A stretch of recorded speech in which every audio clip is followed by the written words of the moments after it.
Welcome back to Surviving the Fandom, everybody. I'm here and I have a very exciting episode today because if you don't know this about me, I was a theater major in college. I was a film minor. I love television. I love theater. And my guest today is a independent casting director, I believe based in New York, correct, Karlee? Yep.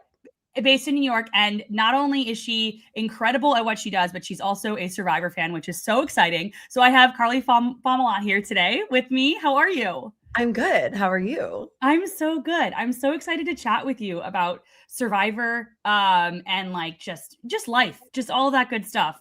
But my first question that I want to talk about is, you watch Survivor, you like Survivor. How long have you been watching the show? I feel like I've been in it for a while, but also new. So I would watch it with my mom growing up. Like she was into it. We would watch, early seasons, like 1, 2, 3, 4, kind of early days. I didn't really track it. I didn't quite understand what Survivor really was. But I was interested in the cultural experiment of it as a kid and following kind of, the press moment that was Survivor that was like kind of unavoidable in the early 2000s.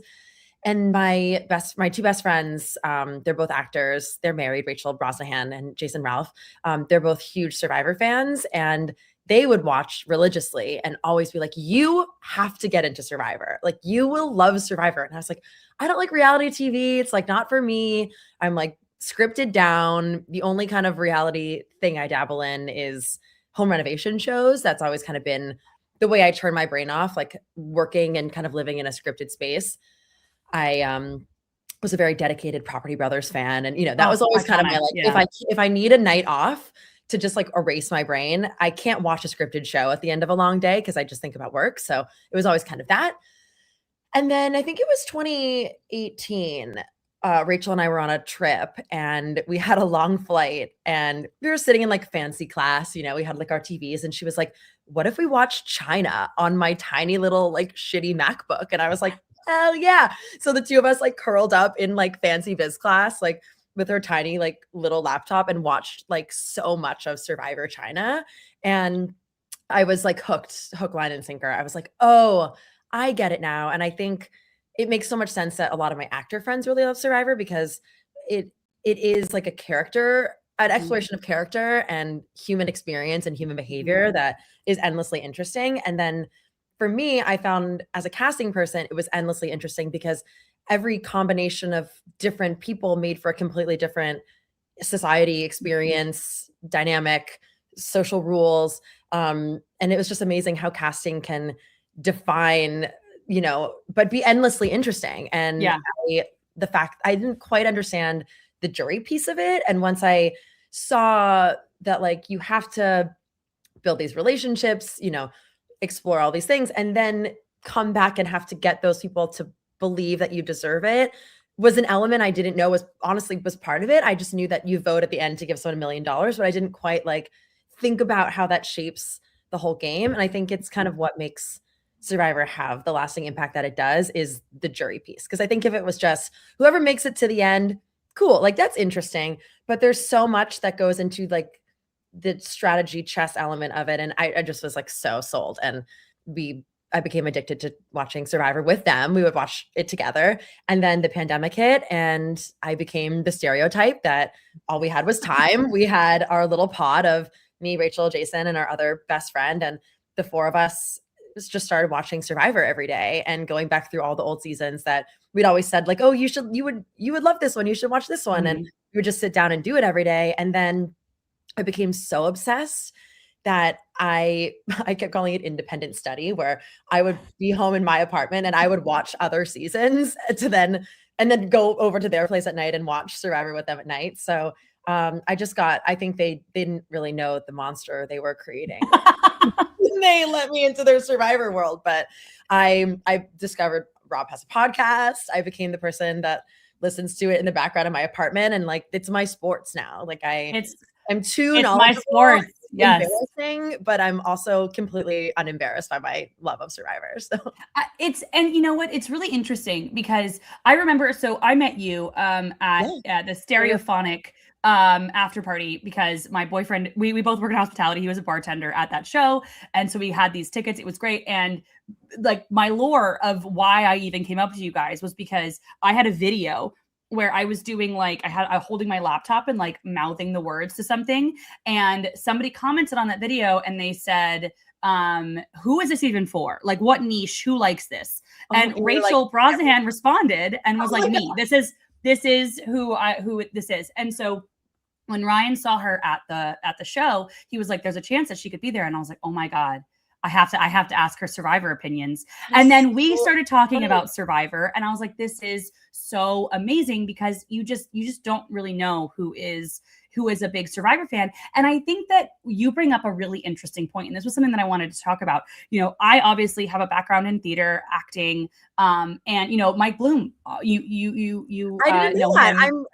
I'm so shocked. Yeah. I'm like, wow, I maybe crossed paths with him as an actor when he was in UCB and I was here casting. So yeah, it's like there is just like a lot of theater kids, like a lot of actors really do gravitate towards this show. Do you know? Do you have a feel why that is? Is it just because of like this social experiment or a character study, or do you think it's something other than that? I do think it has a lot to do with studying the human experience. I think it's like a magnifying glass on human behavior in a way that I think as an actor is so fascinating to absorb and to learn from, and to see like where people get triggered and how they react, and then how to combat your impulses to then try to mask what you're feeling. I think every part of every interaction is endlessly fascinating for an actor. And I really think it's the study of human behavior that got a lot of my actor friends in and staying in. Because it also is like, you know, you see people stripped down. Like it's Survivor, in order to play Survivor, you have to fully know who you are. And I think it's the same as an actor. I think when you're going into acting, we're really, like I always say it in like when I speak to actors, like from a casting perspective, like we're really looking for someone with like a fully honed point of view. Like we don't want you to do the thing that you think we want you to do. We want to do we want to see your version of something. And so I even hear like, you know, when Jeff Probst talks about it on Fire, like, you know, about his casting process of like, but I know exactly what he's trying to articulate, that I think people often are probably missing the point in their audition videos, that they're looking for people that are just comfortable with who they are and know who they are. And when you get on Survivor, the elements and the pressure and the food and, you know, it strips you down to your core essence. And I think that's what actors are constantly seeking, is to how to find that like core of humanity and core of just listening, responding, being, without the shell of everything else we like layer onto. And I think that's why, I think it's why Survivor is endlessly interesting, and why I always think like people look so timeless and beautiful on Survivor, and then they look insane in the reunions, because I'm like, we're so like, we underneath it, like we're just all like succumbing to trends, and just stripped down who we are at our base is enough. And it's like we're constantly thinking we need to add. And so I think there's something about these people coming in as fully realized characters, but also people that you're able to strip down and be your worst and be in the thick of it and have all these human impulses and things fly out through the prism of these like completely fully formed individuals. And I think that's like truly what the root of acting is like looking for how to do that. So I think that's like part of why I'm interested in it. I think I'm like the freak that like, I love being around. I love smart people. I love people that are amazing. I fancy myself a smart girl. Like, you know, I was like in, you know, gifted classes and APs and stuff. And I think I just loved being amongst that community of people that think so uniquely. And like, I'm just like attracted to people's brains and people that process information in a unique way. And I think it's a big part of why like I love Survivor, for that human experience and for like seeing people that you strip it all back and know exactly who they are.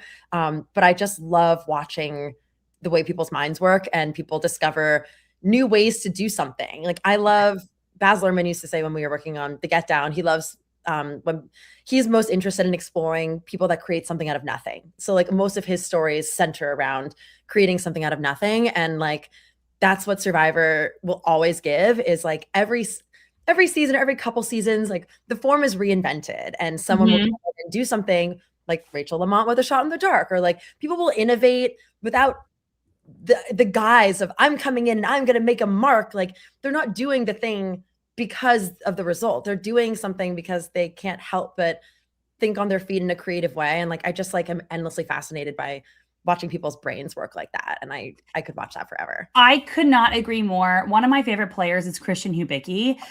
Literally because I could just listen to that man talk. Oh my God, I'm so excited. I love listening to really smart people talk. I love listening to people who like know what they're talking about. Like that is just something that I really, really enjoy, because I think that one thing that a lot of Survivor fans have in common is this like this kind of desire to grow and to evolve and to learn, not all of them, but a lot of them. And I think that like a lot of us really do kind of gravitate towards seeing people different from ourselves, seeing people who have different interests or who are, excited about other things, or who can talk about, who can stand on a pole and talk for 6 hours straight, like Christian Hubicki did. Like I feel like a lot of us are intrigued by that. And I think that you're so right. I think you hit the nail on the head on this, where actors really do kind of the idea is to be real in fictitious circumstances. That's what you want to do. And you can kind of watch Survivor and see real people in real circumstances and how they would react. And not only can you enjoy it because you don't know what's going to happen next, it's not predictable in the sense of like, sometimes when you're watching something scripted, you could go, okay, if I was writing this, here's what I would do, but it's not scripted. So you don't know what's going to happen next. You don't know how these people will really react in these circumstances. How decisions will be received. Yeah, exactly. So I think that's fascinating. Now, as somebody who, you said you kind of got back into it in 2018, that's when I started watching. I started watching in 2018. Oh, yeah. Nice. And it's funny how you said, you were like, oh, did they know the monster they created? I literally talk about this all the time. So my boyfriend introduced me to Survivor. Right. And I said, he's Dr. Frankenstein and I'm Frankenstein's monster. Like, did he know what he was creating in this moment? Exactly that. That's exactly it. Yeah. So, you're not new, but you're relatively newer into kind of getting into the, the depth of it all in terms of like, not like a season one, in the depth since season one. How do you like this like evolution that Survivor has been going on? Like, do you like the new era? Do you not like the new era? What are your feelings on that? It's funny. I think it's like the grass is always greener. Like it will never be a perfect, the things that are perfect are accidental. Like the perfect seasons that have happened have really just been because of the cast ultimately, and the alchemy that they find with each other and the things that they feel empowered to try. Again, like I love watching people try things and reinvent the form. So I think, as I was watching a lot of the old seasons, the things I was most interested actually were strategy and strategy players. And I was like, God, if only there was a season that could, because I got a little tired of the two tribes. I got a little tired of like, I don't watch reality TV for big characters or for conflict. Like I watch Survivor because it's like the game of chess is so interesting to me. And I think, well, back to the other thing, like I love taking people from all different ages and walks of life and forcing them to play. It's like taking Sims and forcing them to play and see how they interact. And I think that's also a big reason I think my actor friends like it and why I like respond so strongly to it is, but what happens when you take all these characters that shouldn't have any relationship, and when does it work and when does it not work? And I love when it surprises me when it works. And so I was really interested more in that kind of character driven strategy, which I think the new era has given me in spades. Is it's entirely strategy character driven, and which is the thing that I was like really craving. So in a weird way, I think my super fandom got more extreme in the new era because I was able to kind of be the inner nerd that I really truly am inside, and think about it like master chess players playing a game of chess. And I don't really love the players that come in and are like, let's play an honest game. Like, it's not for me. That's not why I watch the show. I watch it for smart people being smart and figuring out how to outmaneuver other smart people. And so I think the new eras works in a lot of ways just for satisfying my need to watch people innovate. But it's tricky when it gets stuck in this exact same formula and when the cast doesn't always click to deliver the magic. And I think it's been a little hit or miss of the seasons that really work and the seasons that are just like a little just generally less interesting to me. But I'll always keep watching because I think inherently an interesting exploration of humanity. So, I think like when I think of my favorite players, it's Amanda and Parvati and Ozzy. It's not, but it's also Rachel Lamont. Like I think she's amazing. And I think I think there's so many people that have come into the new era and have done really bold, brilliant things.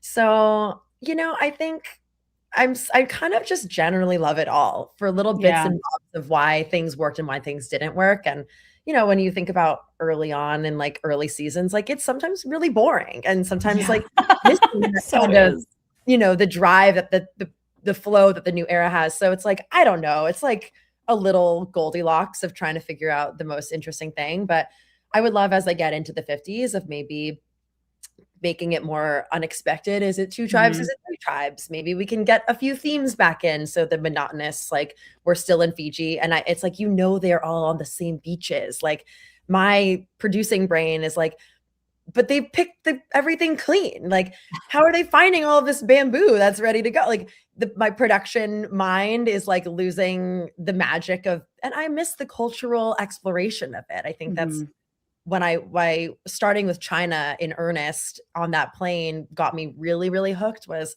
you get to learn about a place and what it's like to be there. And like, I loved the like, maybe sometimes maybe not the most PC, but the cultural like events that they would do. Like, I think it gets a little hard when you don't have that piece of adventure built in. Like, I think a lot of like generated adventure. But I kind of miss that. Like I love to travel. I want to travel while I watch it a little. So I would love to see if they can make Fiji feel a little fresher if they're going to stay there, which I understand again the production needs as to why they've done it. But yeah, I think there's a lot to kind of keep pulling from all eras to find the thing that is surprising. But it's tough because now I think we have so many gamers that they know, okay, you find a strong 3, you find a strong 4. Like it's becoming a little more formulaic because the gamers are gaming the game.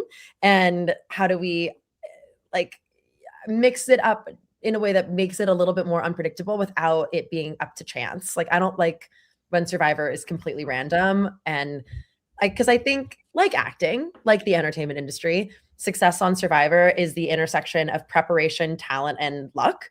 But it has to be an equal balance of the 3, the way that it is outwit, outplay, outlast. So if you tip the scales too far in chance and luck, it doesn't feel that interesting to me again. So that's my long-winded answer.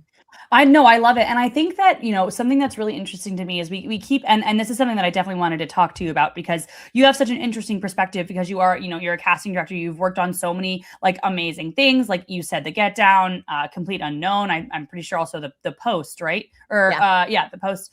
So you've worked on these amazing projects, but you come to this show with such a deep history of casting and knowing what casting an actor for a specific role really needs to be, and I think that you keep hitting on this point, which I completely agree with, that the show really is the people, right? We love everything else. We love all of these extra things. Some of them are great, some of them are not, some of them work, some of them don't. But really the people is what is the crux. It's the meat and potatoes, if you will, of the show. How do you think that like casting, coming with your perspective, impacts the show? And do you think that there are things that you can see that they need to do more of or less of in this new era as somebody with, that perspective? Yeah. I mean, it's tough because I'm biased based on what I kind of am generally interested in. So I do think part of why the new era has gotten a little bit more monotonous in terms of or repetitive, I guess you could say, is they're casting a lot of people, which again, I totally understand based on physical needs and the lack of food and all of that stuff, but it's kind of the same age group of people. Like the demographics don't feel as varied to me. And I know there's a big complaint in the fandom about casting people more like the street casting, like the Courtneys and the people that come like that.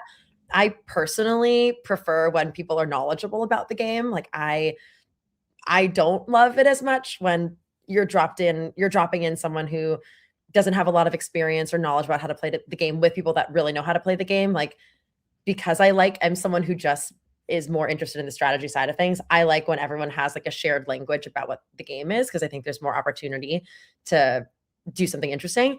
But I do think it's 100% correct that the show is the people. And I think the more production can trust that it's enough. I think that's in both scripted and unscripted. It's hard to trust that it's enough sometimes, that like, and it's always what I tell actors, like, you are enough. Like, you don't have to put on what you think we want or play the character that you think is on the page. Like, play what sparks for you in your version of it, and it is enough. It's endlessly interesting. And I think taking people from all walks of life, from all ages, from all places, from political backgrounds, from whatever it is, and forcing them to play together will always be interesting. But I think there's been in the new era, a little bit of inconsistency of taking like, okay, we'll put these people in because they're big characters and they're chaotic, but then we're also putting in strategy people. And so I think sometimes the game gets a little mismatched of like the ethos of what game we're playing. And so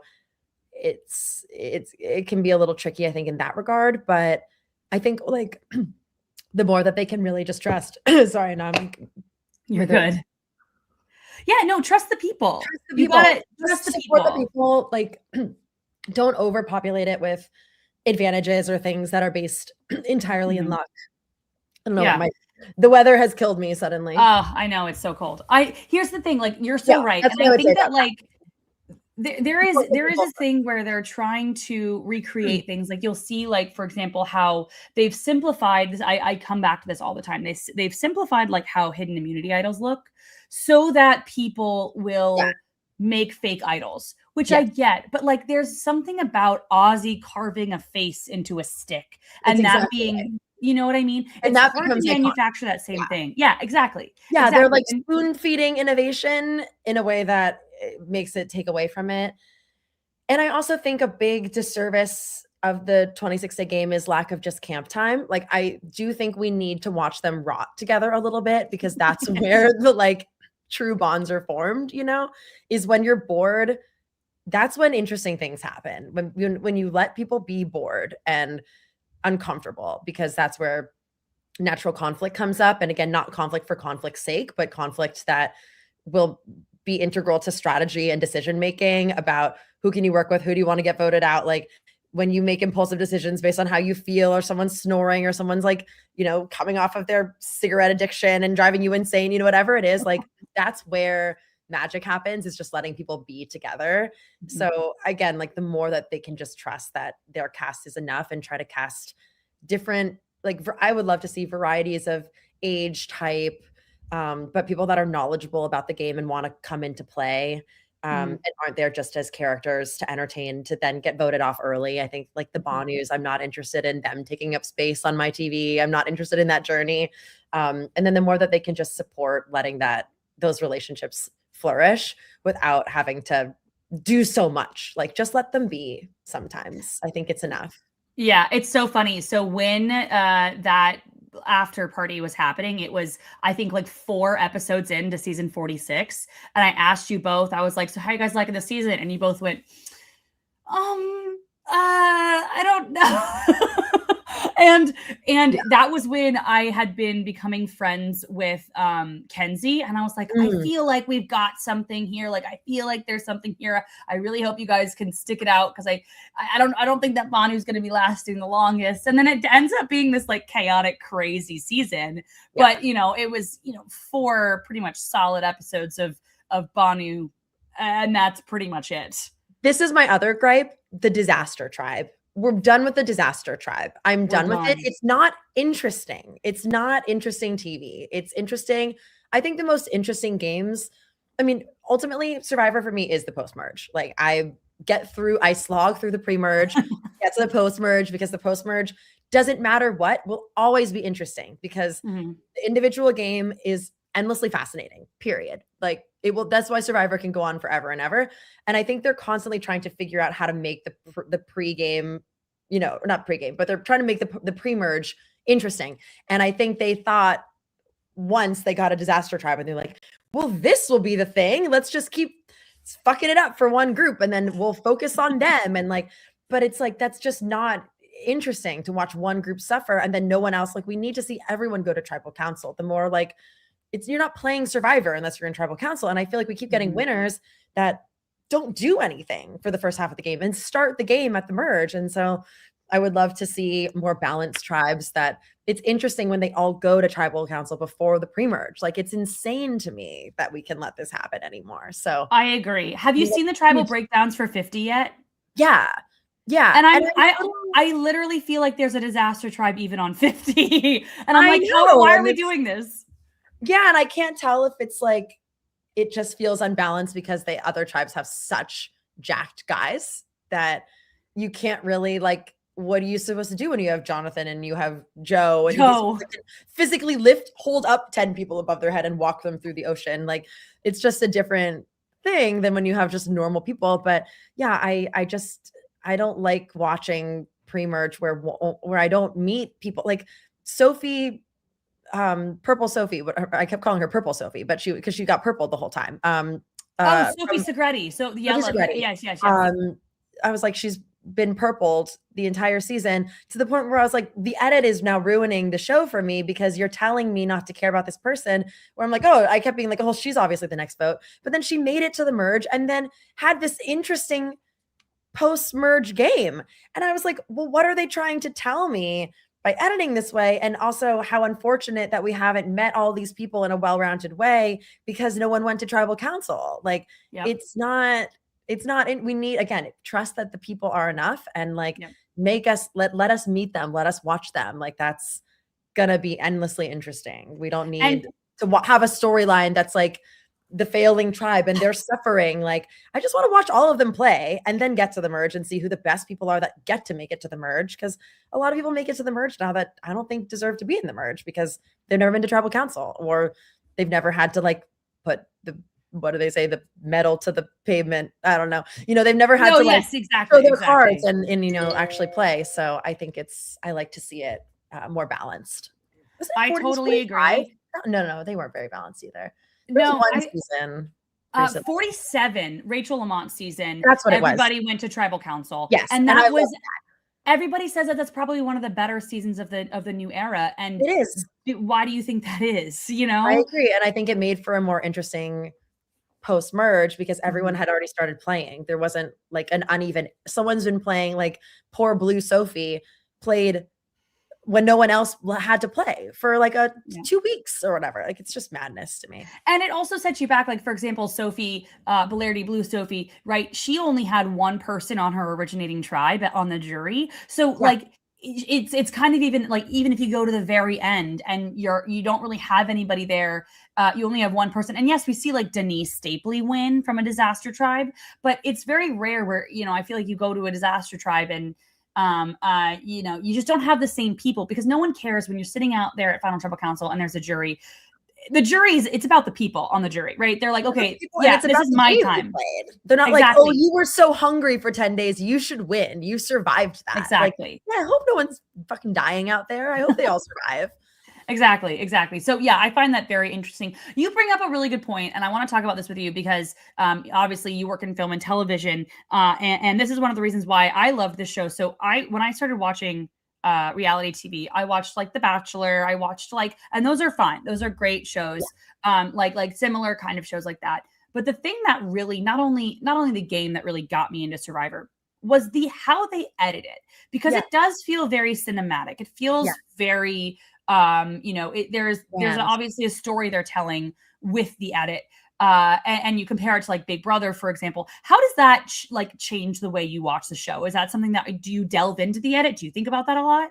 It's funny. I truly watch Survivor as a palate cleanser too, and like emotional mental break from my work.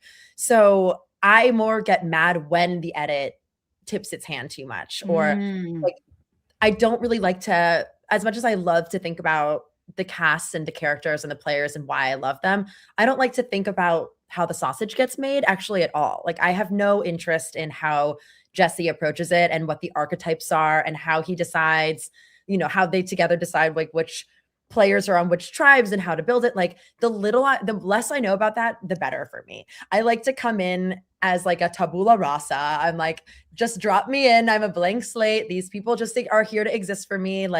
And I like to think of it as just like weird alchemy and magic happening, not producers deciding who might work together. And so I try to really step away from putting my production hat on and thinking about the packaging of it, I guess. So I more get frustrated when I feel like I can see it because I don't want to see it. I want the hand to be invisible that is guiding the show. And I think that's why I love Survivor for so long too. And I think it's something that also is kind of hurting the new era. I really felt like it used to be a completely objective experience, and I wasn't paying attention to the edit. I wasn't reading it. And we were just kind of there without a point of view and a perspective, just watching these people. And, sometimes it made for kind of an inconsistent feeling winner because it was a more like unbiased edit, I guess, or you're seeing like a more well-rounded experience. But it's things like last season with like, I just felt like the editing was really confusing last season and the storytelling was getting mucky for me. And I was noticing it and it was frustrating me that I was like, I don't want to be aware that you're misediting the experience here. Or I don't like when they play with the edit in terms of like a cliffhanger of like, why did Rizzo make that decision? Maybe we'll find out next episode or maybe not. Like, I just want to, I want to exist. I want to think that this is just what's happening every day. Not that they have to cut through all of this material to consolidate it to an interesting shaped story. I like when it just feels like it is, like I want it just to let it be and to breathe. So yeah, it's funny how little I try to put my production hat on and think about the logistics. Like to me, this is a magical land with magical people and there's no cameras. And it just like, I'm just there, a fly on the wall, watching it exist. Like that's what tickles me.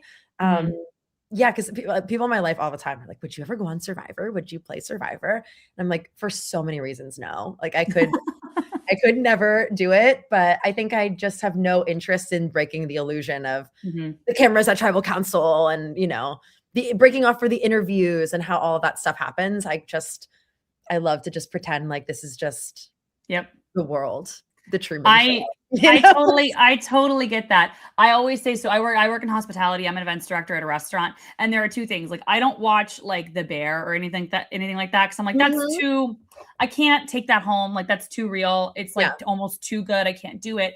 But then also like there are like restaurants in the city that I love. I really love. And I get to know the people and all this stuff. And they go, oh my God, you got to work here. And I go, no. If I work there, I will not like it anymore. And I need my places. I need my escape. And I love that Survivor is your escape. And it is for so many people. Like Survivor is, like you think back to like OG Survivor. Survivor was that show that showed you different types of people, right? You would never come across in your life. You would never come across, like, obviously season 1, like you talk about how, Rudy and Richard Hatch became friends. And that was just so, in the moment.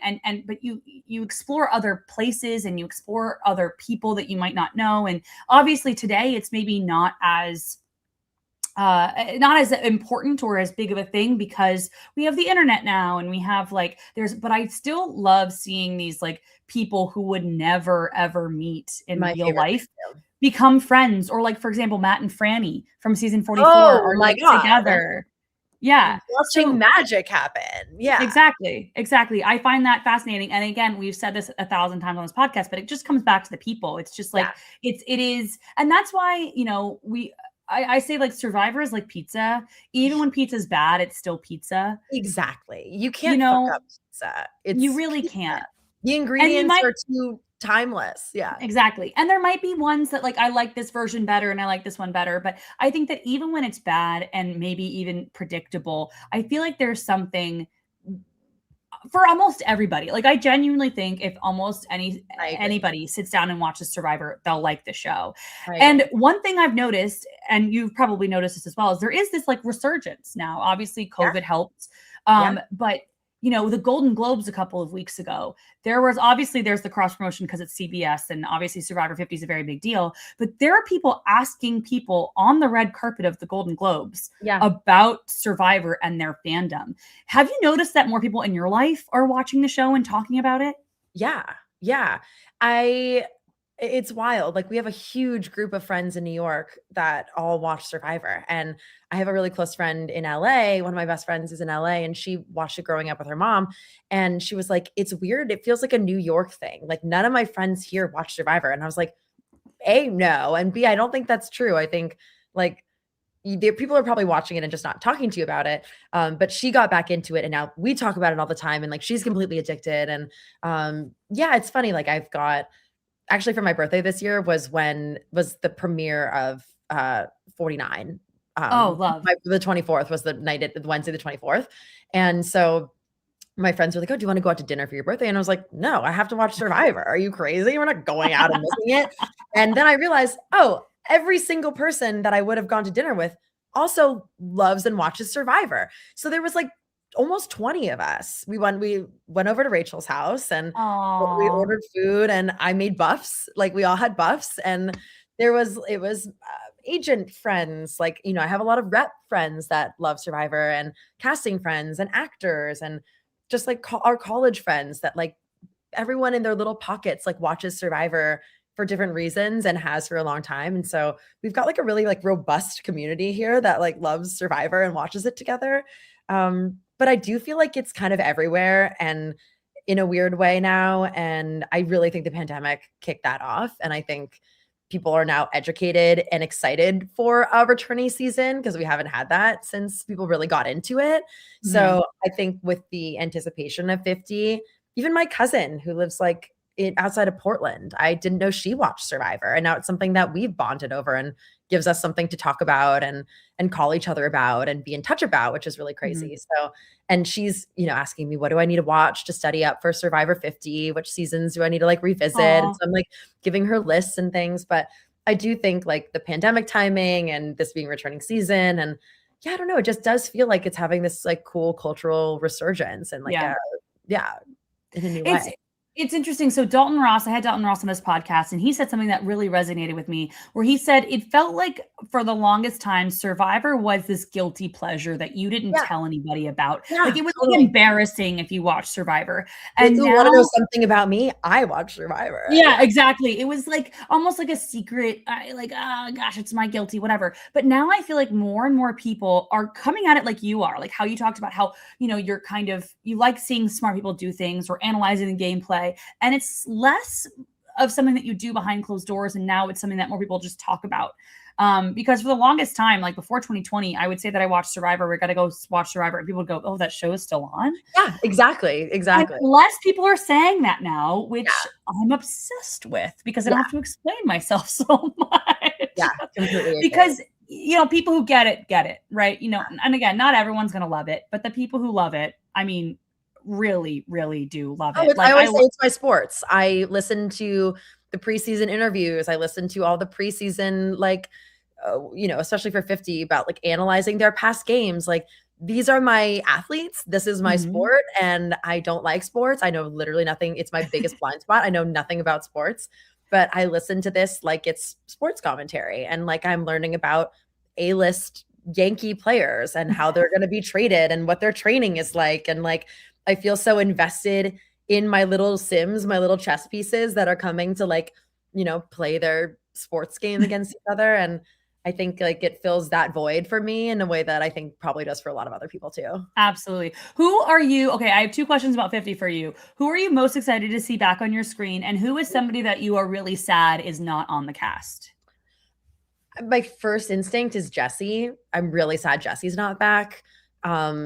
He just felt like such a breakout of the new era that he was so integral, I think, to the success of the new era continuing. There's been a couple of people like scattered every couple of seasons that drop in and like become like fuel to keep the interest going. I really thought that he was a fantastic player that was no doubt going to return. He has returning player like written all over him. And I was like, when they said it was a returning player season, I was like, okay, well, it'll be Jesse. Like he was like the first thought I had, and I was like pretty baffled that he wasn't on the show. And then, like for people that I'm excited to see, I'm really excited about a lot of people. I'm really excited about like the old school people that are coming back as like more evolved, grown up people. I think like I love Ozzy. I had like a pandemic crisis watching Ozzy's seasons, being like, how can I be in love with someone, but their version of them from like 15 years ago, but I think it's really interesting how much he's changed as a person. And like, I'm curious because like I think watching South Pacific was one of the hardest things I've ever watched because like the heartbreak of him losing that challenge, I just like didn't see it coming and I kind of couldn't handle it. And like I love Sophie, I think she's a great player, but I will never, that haunts me, that feeling like haunts me of him losing. And I think, you know, he didn't really have the best showing and, you know, he kind of came back as like not the most interesting returning player a couple of times. So I'm kind of curious to see like what this new version of him is. I don't think they'd be putting him on the show unless he had something to offer. And his preseason interview with Mike, I thought was very like, made me excited to see what this like 40 something Aussie will be and bring to the table. I'm always excited about Surrey. I just watched Australia versus the world, of course. And I think it's the best thing that's ever happened. Like put it in my veins. My dream in life is to be like Parvati. I am obsessed with her. Yeah. And my close friends that know me and know the show often are like, you are Parvati. And I'm like, I don't think that you could ever give me a bigger compliment than Parvati. Like, that's the craziest thing I've ever heard. But I think that made me excited to see Surrey play that game because I was like, oh, not only she still got it, like people revere her and want to work with her. Because my biggest fear about these people coming back is that they're just going to vote them out immediately and it will just make for like a really boring season. But I don't think that's going to happen. I think like how amazing and insane Mike White is going to be there in his cultural moment. I weirdly, you know, part of why I think, not why I think Survivor is still is more relevant than ever, but I think Mike White and White Lotus has really helped legitimize Survivor and make it something that people are less embarrassed about watching or talking about. And we can be like, yeah, we've been on the ground floor of Mike White, like not only because of his amazing scripted things, his amazing acting performances, but like he's a Survivor player, guys. And it's this huge part of Mike White's personality that the average layman doesn't know about. So I feel very lucky that we've been kind of on the ground floor of that and we get to experience him again. And I do think it's interesting. I've put my producing hat on a little bit more looking at the cast of 50 and now the breakdown of tribes. I think it's interesting that they're coming in, handing people a lot of duos, trios. Like they're handing people alliances in hopes that these bigger targets won't be just cut immediately. And I'm really curious to see how people want to work with Surrey and how Surrey navigates it. Cause I believe we're going to get some good Surrey content and I'm so thirsty for that. I'm excited about Mike White. Yeah, I'm excited about Dee, actually. When I saw that she was on the cast, I was like, that's the dumbest shit they could do. Like, people are gonna vote her out immediately. But then I saw her positioning on the tribe, and I thought, like, I bet she for sure just skates to the merge. And you get that girl in the merge, and God knows what can happen. And I think she's one of the more interesting people that's come across our screens in a long time with her like ability to, you know, I like a showmance when it's strategy related. Not just for the sake of it. But that's what's interesting about Survivor is like any showmance is built in then with strategy because you have a target on you if you're too close as a duo, like Matt and Franny, everyone clocked it even though they resisted it. And Ozzy and Amanda, like, you know, there's so much that goes into the decision making around like when you're in a pair. And then obviously like the Robin Amber thing of this unbreakable like true love happening before your eyes is just like a remarkable thing to experience. And the way he fought for her to win that is like, you know, it's just like unbelievable stuff that you can't write. Like you can't write this show. It's too real. People are just endlessly interesting. But yeah, I'm really curious to see how she navigates 50 because I think she's gonna slay. I kind of think they're gonna let her slay. I hope. I think it could go a lot of ways. I'm excited to see what Charlie does, getting to be a play. I will die on this hill of I love Camilla. I think Camilla she to me was the only reason I love that season, to be quite honest. But like she was it for me. I'm close with Bowen Yang. We went to NYU together and he's a big Survivor fan too. But me and him would just be like, Camilla is everything. Like I want to see, she didn't get to play the game she wanted to play, but she's so smart and so adaptable that she figured out the best way to play that season. So I really hope that people don't just jump and vote her out immediately. And I'm really curious to see what she can do with the right people. Cause I think she really slay also. I'm excited about a lot of people. I've never been a Coach fan. I'm not into the like, yay, Jesus culty thing. I'm a little disinterested by his ego. And like, that's a character to me where I don't watch it for that kind of thing. Like I don't, so I'm a little like, I don't want him and Q. I don't need them sucking up all of the screen time with their chaos. Like I want to watch people make connections and bonds and do something together, not flail around and create, madness. So we'll see how it's going to go. It could go so many different ways. And I think they've set themselves up in a pretty as good as they could have, honestly. It's like, no, it will never be perfect. Everyone will always have complaints. Like, I think I'm actually really curious to see what Tiffany does. I really loved her on that season. And I think it's an interesting choice to put someone that like isn't the biggest character, but someone that is just like a really great play. I think she could be a really great player and valuable on the season. I'm curious to see like what she gets with another shot. Like I'm just curious to see what happens. But yeah, there are a lot of people I feel like that I am, I was like a lot of people where I was like a little disappointed when there are some like big names that were left off of this list. But the more I sat with the list, my biggest ones were from like old school. My biggest ones were Jerry Manthe and criminal. I just feel like I need to see like Jerry and Colby one more time. I was gonna say, if we're gonna have Colby, why would you not give us Jerry? I know. It's nuts. Jerry was, and then the other person I really wanted was Rob Cesternino. I thought that would have been really fun. I would have died. I mean, I'm like obsessed with him. Yeah. Me too. Like that's, I want to see someone like brilliant like that play. Like give me sheer brilliance is why I watch Survivor. I want brilliant thinkers. Yeah. Yep. And then New Era, Jesse was one of the ones. And then Carolyn was the other one those were the two that just were like, if you're going to, when they were cut like, I would say on the earlier side of the casting. And when that happened, I was like, oh, I bet you they're doing like a really heavy old school cast. And that like, they're going to save them for like a second chances situation. And then it spiraled and 12 people were New Era. And I was like, okay, so I'm wrong.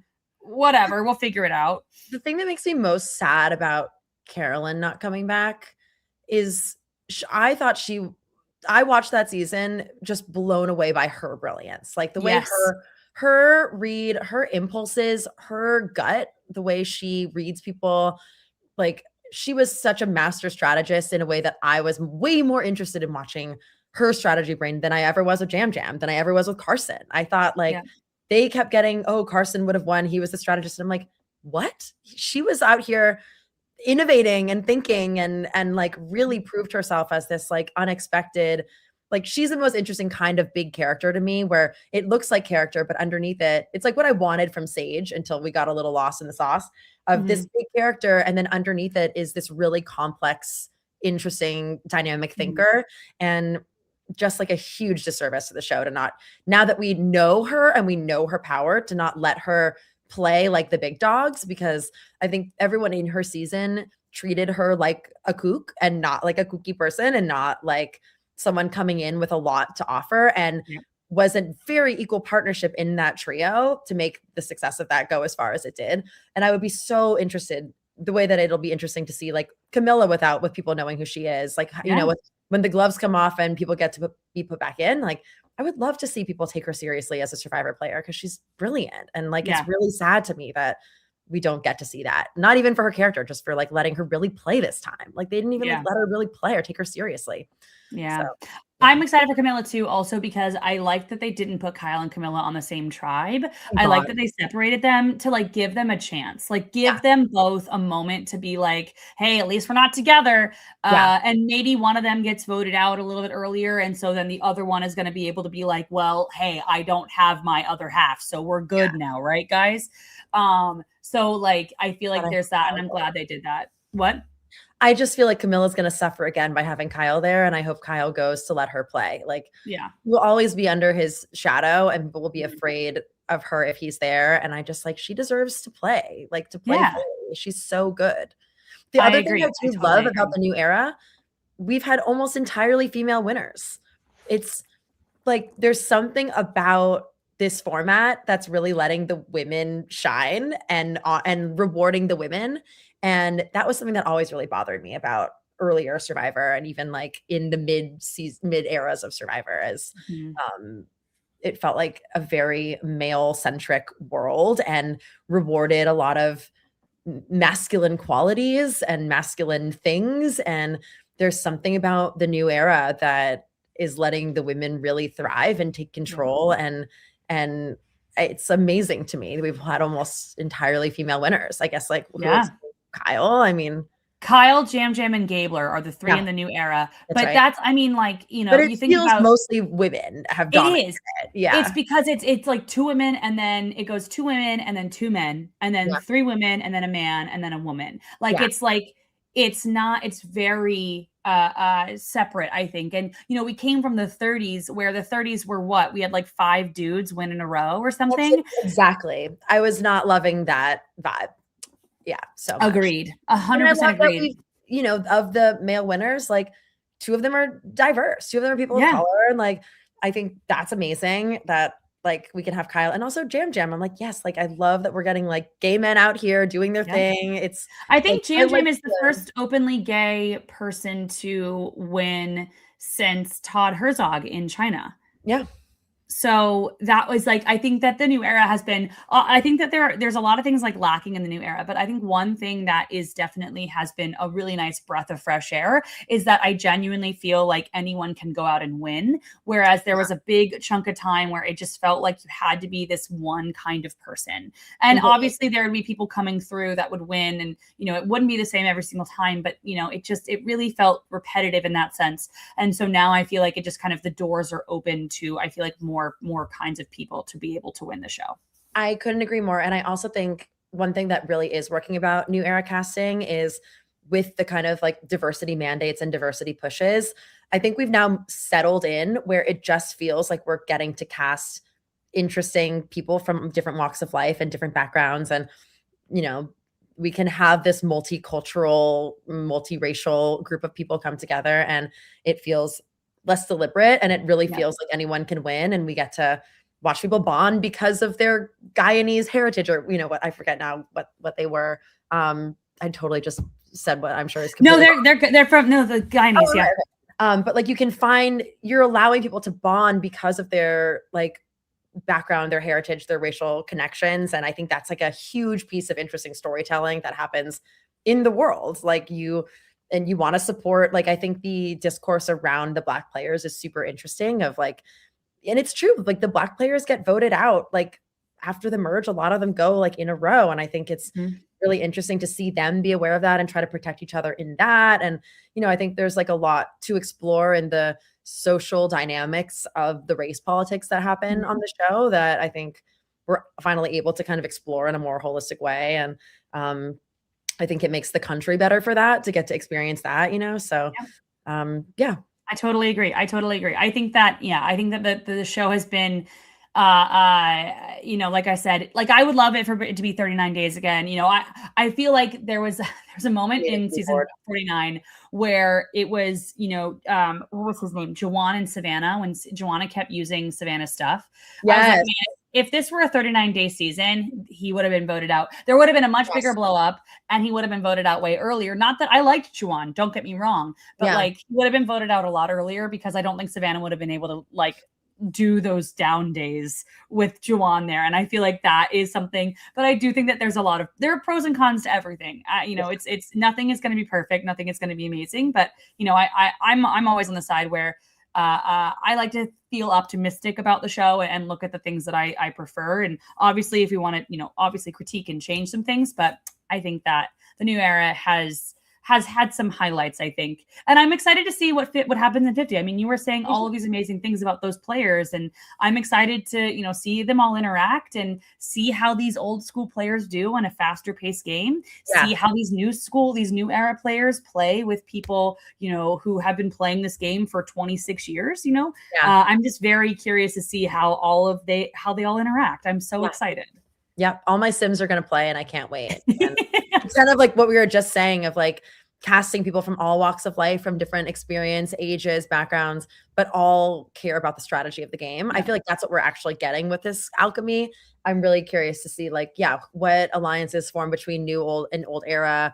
And after watching Australia versus the world, I'm like, oh, these old school players could totally slay in a tiny format. And Yep. I'm really excited. I'm really glad Suri kind of had the warm up of Australian Survivor to come in and be like, oh, that was even shorter. Like, it's a fast paced game. It's no joke. And she can be more prepared to dive into that. I think that is going to be really interesting. And yeah, I'm just so curious to see what the alchemy is. I know.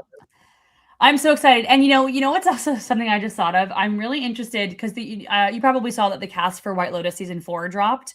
Yeah. And I'm really interested to see how Mike White's time on Survivor has influenced this new season of the White Lotus, because if you like he credits part of the influence of, or the inspiration of the White Lotus for his time on Survivor. And obviously there are cameos from Survivor players on each season. Alec Merlino's on the first one, Kara and Angelina are on the second. Yeah. And then Carl, Christian and Natalie Bolton were on the, Natalie Cole, sorry, not Natalie Bolton. Natalie Cole we're on the third season. So I'm excited for that, but I'm also just excited to be like, watch season 50 and then watch White Lotus season 4 and be like, I wonder what he pulled from like his experience out there. I hope it's amazing. Yeah. It will be. I'm also curious in that same vein. I think I'm curious to see what he pulled from the experience of 50, but I'm also curious, like, I think he needed a break and a reset and like needed to get out of the White Lotus headspace and shake it up and do something completely different. And I'm excited to see the product of that kind of like total refresh of the system, of a reboot of your brain and creativity, to see how that manifests in a new season. Because I think just from like what I've heard and read, that he felt a little like, okay, I need to like get out of that headspace and do something completely different to like even have ideas about what to do for season 4. So I'm really excited to see how this unlocks something new. I know. Great. It's going to be so good. I'm so excited. Oh my gosh. Well, Karlee, thank you so much for chatting with me and nerding out about Survivor with me. I have had just so much fun talking with you. And I know that, I cannot wait to continue following your career and everything that you're doing. And, if you ever want to nerd out about Survivor ever again, you have an open invitation. Oh my God, anytime. I mean, truly, I need a release for the monster that my friends have built. Like, I am now Frankenstein's monster. But I mean, we're getting other people really invested as well. Jason's brother is going to be applying to Survivor. He's going to make a tape. Jason's going to help him make the tape. But I'm like, this is great because I have a lot of thoughts about how to just like be yourself in casting. So hopefully we'll see a Ralph brother on the show. That would be thrilling. But oh my God, I would be honored to talk about Survivor anytime. I need a place to take all my thoughts and dump them. So iconic. Well, Karlee, before I let you go, is there anything that you like, any place that like, if anybody wants to follow what you're doing, anything, is there a place that they can do that? Instagram, maybe? Yeah, you can find me on Instagram at Karlee Fomo. FOMO was a nickname that people gave me in high school before FOMO was a thing. And when most people still did not understand how to spell my name, which is FOMA instead of FOMO. It's a very confusing last name, but yes, at Karlee Fomo on Instagram.